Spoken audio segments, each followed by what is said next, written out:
পঢ়ি থাকাই দেখাই থাকোঁ, কিন্তু পঢ়া কথা একো কোৱাই নাই এতিয়ালৈ। সাইকোলজি পঢ়ি কেনেও okay. Hello' guys, welcome back to my channel teach YouTuber. আপোনালোক সকলোকে ৱেলকাম জনাইছোঁ মোৰ চেনেললৈ।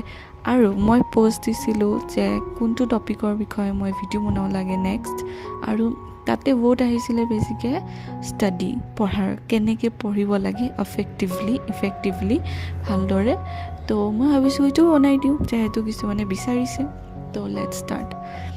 তো পঢ়াৰ এতিয়া ষ্টুডেণ্টছ চব বেলেগ বেলেগ হয়। কিছুমানে প্ৰাইমেৰী, কিছুমানে মিডিল, কিছুমানে হাই, আৰু কিছুমানে ডিগ্ৰী পঢ়ি আছে আৰু বেছিও আছে অভিয়াছলি PhD, এণ্ট্ৰেঞ্চ এক্সামছ, কি নাই।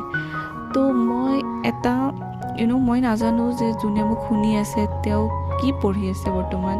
সেইকাৰণে মই এটা বেছিক আইডিয়া ক'ম, ষ্ট্ৰেটেজি